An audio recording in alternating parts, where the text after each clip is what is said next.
Biar orang Indonesia ini tahu diri, orang-orang Muslim ini tahu diri, ya. Sedikit-sedikit di sini demo masalah Israel. Sekalian saja bangsa Israel semua itu. Saya tidak peduli mereka itu, karena mereka itu adalah pengikut iblis.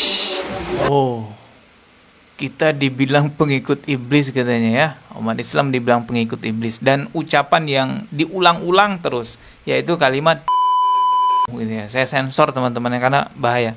Ya saya rasa teman-teman paham lah ya maksudnya. Jadi ya kelihatan banget mereka itu memang mau menghabisi umat Islam gitu ya. Coba kita simak lagi. Pengikut setan, termasuk pengikut Nabi Muhammad yang mendapatkan wahyu dari Gua Hiro, tapi yang dia dapat setan, goblok semua itu ya. Oke.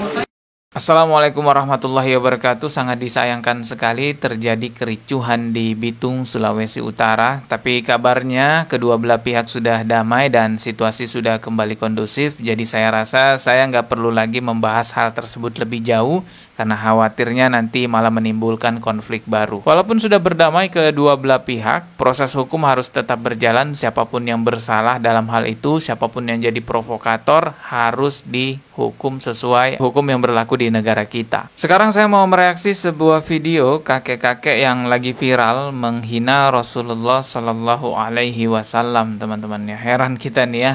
Dari awal itu munculnya Saifuddin Ibrahim, muncul Suniti, muncul penista-penista agama lainnya, dan sekarang muncul lagi nih yang baru, kakek-kakek. Ini padahal udah tua ya masih kayak gini ya. Coba kita simak dulu videonya. Selamat sore. Habisi saja itu rumah sakit Indonesia itu ya. Hai kaum Palestina, lebih baik kamu mati bunuh daripada Israel bunuh kamu ya. Sedikit-sedikit kamu apakan ke agama. Habis itu Muslim semua itu. Hai kaum Israel, semua itu baik. Astagfirullahaladzim, ini kata-katanya terlalu kasar, jadi mohon maaf. Ada beberapa hal yang saya sensor karena saya mematuhi peraturan YouTube ya teman-teman, yang nggak boleh menampilkan kalimat-kalimat yang terlalu vulgar gitu. Orang Indonesia yang ada di sana semua itu ya. Indonesia ini terlalu banyak komentar. Bila perlu kasih bom ke Indonesia, di Jakarta di sana dibom itu ya. Begitu. Kamu bikin rumah sakit di sana, di sini aja masih banyak orang yang tidak mampu berobat. Saja itu. Itu semua orang Indonesia yang ada di Palestina sana, termasuk yang di rumah sakit itu ya.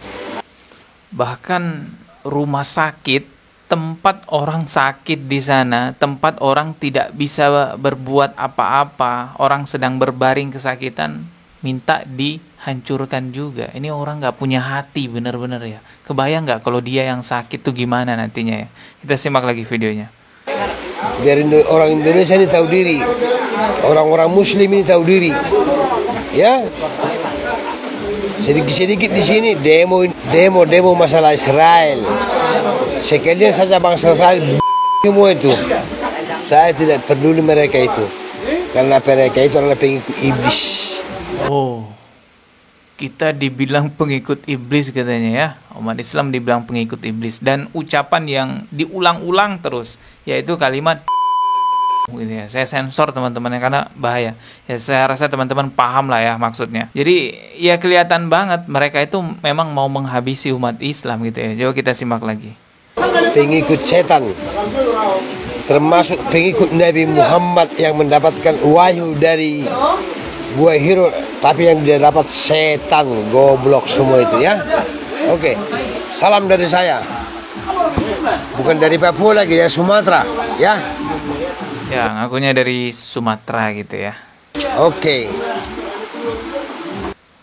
Ya, itu tadi videonya teman-teman ya. Dia sadar nggak kalau dia itu sedang hidup di negara yang mayoritas umat Islam. Lalu dia katakan ajaran Islam itu ajaran iblis. Wah, itu berani banget kan. Tapi kalau misalnya kebalik ya, mereka yang mayoritas, muslim yang minoritas. Kira-kira kita yang muslim ini seperti apakan gitu kan. Hal ini membuka mata kita lebar-lebar bahwa di Indonesia banyak juga Zionis lokal, teman-teman ya. Tapi kembalilah kepada diri masing-masing ya. Misalnya Anda non-muslim mau membela Yahudi ya silahkan, tetapi jangan menghina Rasulullah Sallallahu Alaihi Wasallam. Jangan menghina agama Islam sebagai agama iblis. Itu yang jadi masalah, teman-teman ya. Dan sadar dirilah kalian yang menjadi pendukung penjajah nggak cocok tinggal di Indonesia. Karena jelas sekali di dalam pembukaan Undang-Undang Dasar Republik Indonesia tahun 1945 bunyinya begini, bahwa sesungguhnya kemerdekaan itu ialah hak segala bangsa dan oleh sebab itu maka penjajahan di atas dunia harus dihapuskan karena tidak sesuai dengan peri kemanusiaan dan peri keadilan. Jadi seluruh penjajahan di atas dunia harus dihapuskan. Itu undang-undang kita. Jadi kalian yang mendukung penjajah ya nggak cocok tinggal di Indonesia karena nggak sesuai dengan undang-undang. Tapi alhamdulillah ini sudah ada berita, saya kutip dari mitranewsnet.com bahwa bapak ini atau kakek-kakek ini sudah ditangkap oleh pihak kepolisian, teman-teman. Di sini judul beritanya Lukman Dolok Saribu. Oh, namanya Lukman Dolok Saribu, teman-teman ya. Pria menghina Nabi Muhammad Shallallahu Alaihi Wasallam, Palestina dan Muslim Indonesia ditangkap polisi. Ya, akhirnya ditangkap polisi ya. Ini beritanya Senin tanggal 27 November tahun 2023. Kita baca sedikit, teman-teman ya. Setelah viral dan dicari warga yang tidak terima atas ucapannya di media sosial, Lukman Dolok Saribu, pria Sumatera penghina Nabi Muhammad Shallallahu Alaihi Wasallam, Palestina dan Indonesia berhasil ditangkap polisi. Lukman ditangkap petugas Polsek Sorong Timur dan kini diamankan di Polres Toba. Kabar penangkapan Lukman Dolok Saribu viral di media sosial seperti halnya video penghinaan Lukman Dolok Saribu terhadap Muhammad Sallallahu Alaihi Wasallam, Muslim Palestina dan Muslim Indonesia di Palestina. Alhamdulillah orangnya sudah ketangkap dan semoga benar-benar diproses hukum yang seadil-adilnya ya, hukum ditegakkan seadil-adilnya. Tapi kalau kita lihat fotonya kok gini ya, kok kayak masih apa gitu ya, masih selengah-selengaan lah kata orang, atau masih petantang-petenteng ya. Biasanya kalau penista agama itu kan fotonya tertunduk lesu gitu ya. Semoga aja Polres Toba benar-benar memproses hukum ini ya. Orang kafir bila mana dibiarkan mengolok-olok kepada agama dan kita diam saja, maka selain daripada kita berdosa, ini akan menjadi tren kepada mereka untuk mengolok-olok agama, sebab orang Islam diam, sebab orang Islam tidak menjawab, sebab orang Islam tidak merasa tergores.